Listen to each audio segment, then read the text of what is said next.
Good morning, people. It's 6:02 a.m. Yet again, these are the first words that I've spoken today, other than the Shema. What's that? Shema Israel, Yahweh Eloheinu, Yahweh Echad. Hear, O Israel, Yahweh is our Lord, our God, our Elohim. Yahweh is one, Echad. Okay. Got it in twice this morning. Sweet. Okay. Now, I'm going to strive for some informational density, so stand by while we adjust the temperature control in the cab in the pickup truck. I've gotten this question 3 times in the last 24 hours, which for me and the size of this channel is a very strong indicator that there's interest in this subject. The general question is something along the lines of, what about bugging out at night? Or what about moving around at night while bugging out? It's hot during the day. Wouldn't it just be easier to move at night? And then, as kind of a follow-up question, or an ancillary question to that, what about NVGs, nods, night vision? Okay, this is not the first time I've shot this video. In fact, this will be the third take. I shot it twice yesterday, and I was not happy with the content. So, let me try again. Here we go. The first thing that I think, one of the questions explicitly stated, if I had an inexperienced team, would I be better off moving during the day when it's 100 plus degrees, or more moving during the night with night vision goggles? Your thoughts. The key word in that question is inexperienced. If I had an inexperienced team, nothing. I would get that team experience first, right now, before I did anything. If you're bugging out with a team, teams are excellent, but there's an entire dynamic that goes along with moving as a group of people. In open terrain, in closed terrain, through the woods, up embankments, down embankments. I'm going to get into corporate motivation. There's synergy, right? You have to know how to work together as a team. Good teams will not talk to each other unless they absolutely need to. You can read each other's body language. It's in the air, man. I can look at you and know what you're thinking, and vice versa, right? And then if for some reason we need to convey something more important than that, we know all the hand signals, bro. You know, these are things you need to practice as a team in the daylight when you can see each other, let alone at night with night vision goggles. So as far as nods go, okay, number one, they are expensive. If you're going to buy the cheap stuff, $300 to $500 for a set of nods, do yourself a favor, spend that money on calories. Because while gear is sexy, what's likely going to keep you alive is calories. And it's really hard to make rice and beans sexy, right? There's no pictures of Tim Kennedy in the LA Police Gear magazine holding a 50-pound sack of rice in one hand and a 50-pound sack of beans in the other. No, he's got to climb up the side of a mountain with a 511 pack on his back. Nothing against Tim. I love him. He's an awesome guy. But food is not sexy. Spend your money on food first. Before you buy all the gadgets, all the toys, all the things that you think you're going to need, buy the things you know you're going to need. And I'm trying not to be condescending, but it amazes me how many people want to use preparedness as an excuse to buy toys. That's not something we do here. That's not what we're into here. You buy your food first. When you have a minimum of 1 year of food put up and a minimum of 3 years of seed put up, then we'll talk about night vision goggles. Nods. If you have that, if you have your food put up, okay, number one, keep putting up food. 15, 18, 21, 24, 27, 30, 33, 36 months at a time. Keep putting up food.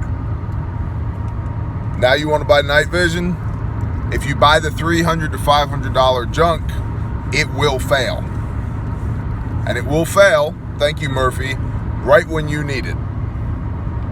So you're better off saving your money and buying something more expensive or just not buying them at all. Okay. If you buy something more expensive, PVS 13s, PVS 14s, they work. If you've never used them before, the time to learn how to use them is not the moment you start bugging out. And they are expensive. Several $1,000s each, which means you're getting into the tens of thousands to equip a team with night vision. To what end is my question. If it's to move around at night efficiently, you can teach your eyes to see better at night. Your eyeball is surrounded by ocular muscles that cause your... You know what? We're going to skip the anatomy lesson. They're muscles. Muscles can be trained. You can see better at night, by and large. Okay. So number one, start moving around at night. You'll be amazed by how much light you can actually see, how much you can see at night. Okay. It's really hard to navigate at night if you don't know how to do it. Night vision or no. So you should start figuring that out as well. It's hard because you can't really see points of reference on the horizon.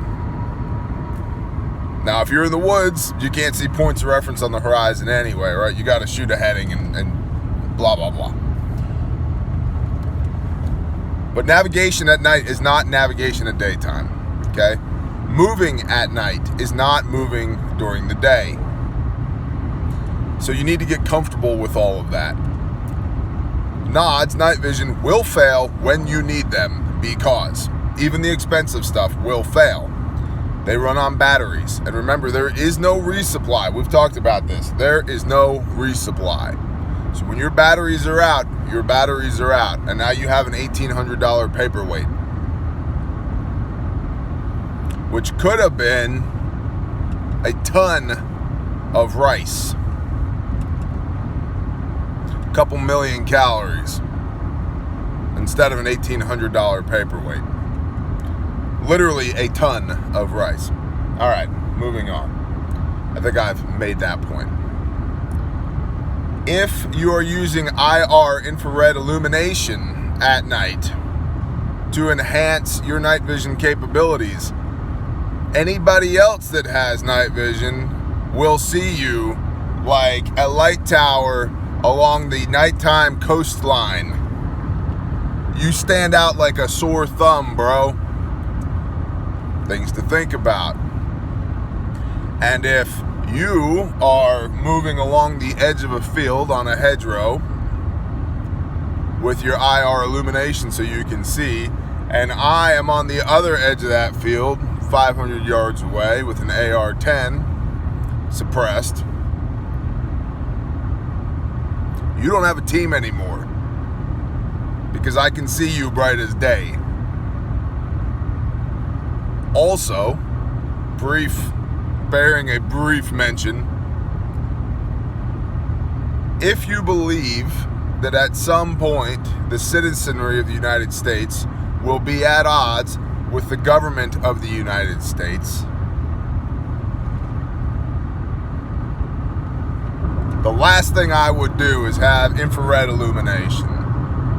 because you're going to be so well seen. You'll be scooped up in a heartbeat, or if not scooped up, 30 millimeter depleted uranium round, man. It's a beacon. It's a beacon. So, I don't think night vision goggles or nods are a must-have for preparedness. I think it's a nice to have if all your other boxes are checked. And there's huge caveats with when you use them and how you use them. But I would not issue a team of inexperienced people night vision equipment and then expect them to move efficiently through any terrain at night. So you need to be trained, not untrained. You need to get there first. You need to put up as much food as possible first.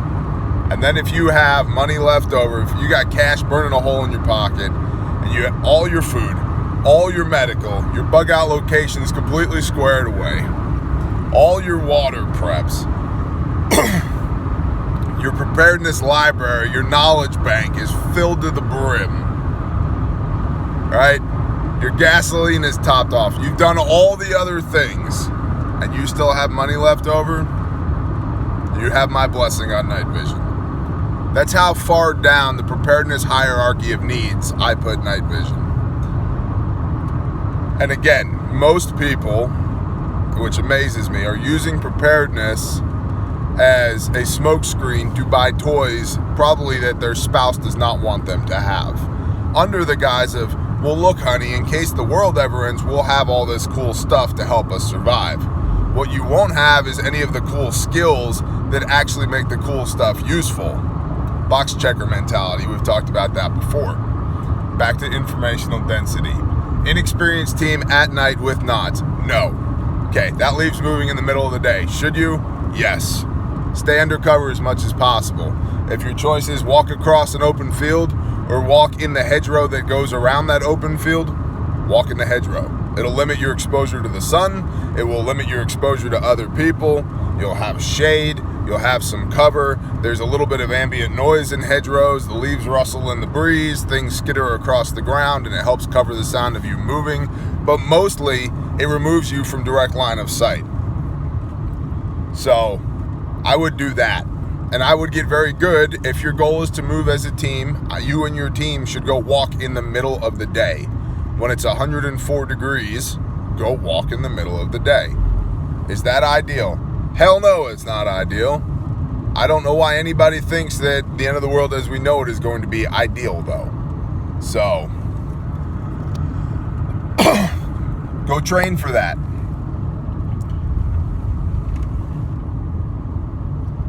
Think of a special forces selection. The training regimen that's enacted, the first half of that training regimen is designed to get people to fail.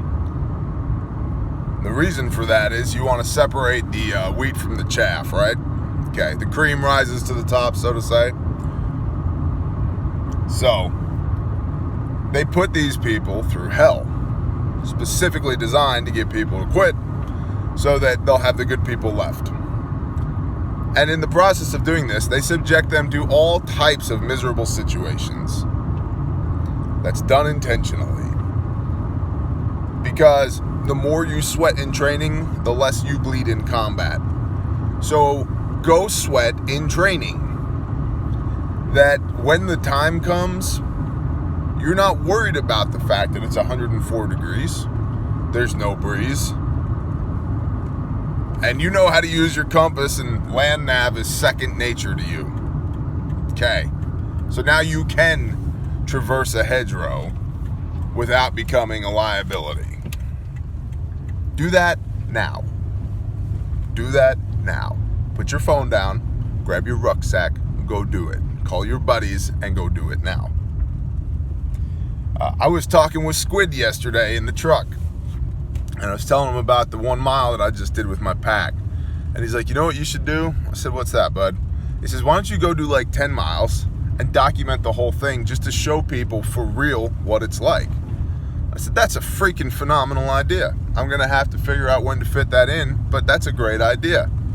So that's coming, because I want you guys to get out of the idealism mindset and get into the reality mindset. And night vision goggles are ideal.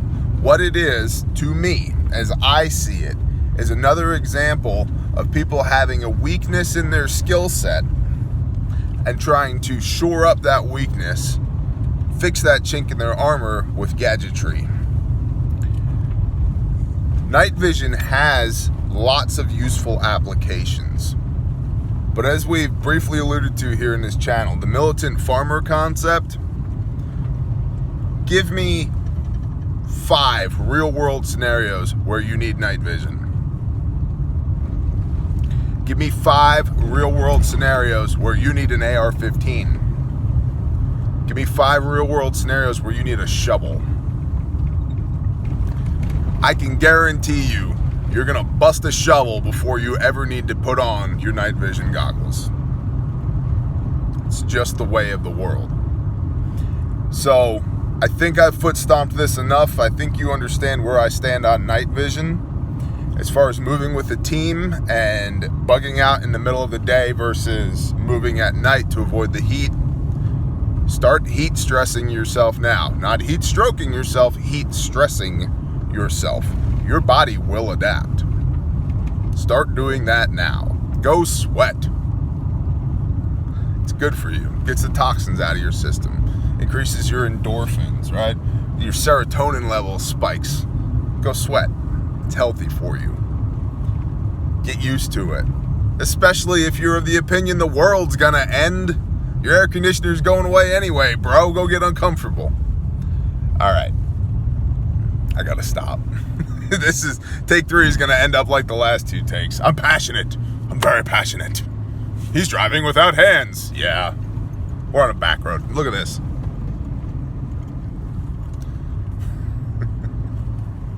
Worst case scenario, I end up in the ditch. It's not like there's very little collateral damage out here. So, all right. Moving as a team, middle of the day versus the night. Learn to move as a team. Night vision goggles are toys if you don't know how to use them. Expensive toys, that money's better spent on something else. And you should only move at night once you know how to move at night. And in order for you to know how to move at night, you need to go do it. I've said it 1,000 times. The worst day of your life, the day you're bugging out, should not be the day that you're having to learn all of these skills for the first time. Statistically speaking, you will end up dead. I don't want you dead. You probably don't want you dead either, which is why you're preparing. So, I would suggest that you go and do. Learn to move at night. Learn to do land nav during the day. Go sweat. Go acclimate to the heat. And if you have every other worldly need accounted for in an SHTF scenario and you still have money left over, number 1, be my friend. Number 2, go buy night vision. And then you can play with that. And I know I'm going to get myriad comments that say you can get this piece of equipment for this many dollars and it's a good unit. I've used it before. You probably can, and maybe it is. Please take my word that the moment you need it, it will break. The more complicated a system is, the more failure points it has. Okay? Your eyes will work. Your eyes will do wonders if you just let them. Once my eyes adjust at night, I can see damn near like it's daytime. So, that's my thoughts on that. That's your daily ear nugget, and hopefully take 3 was at least palatable, because takes 1 and 2, not so much. All right, love you guys. I hope you have a blessed day. I hope you understand that all the things that I say that sound mean, they're for your benefit. And go out there and kick a bunch of tail today, okay? Okay, shalom.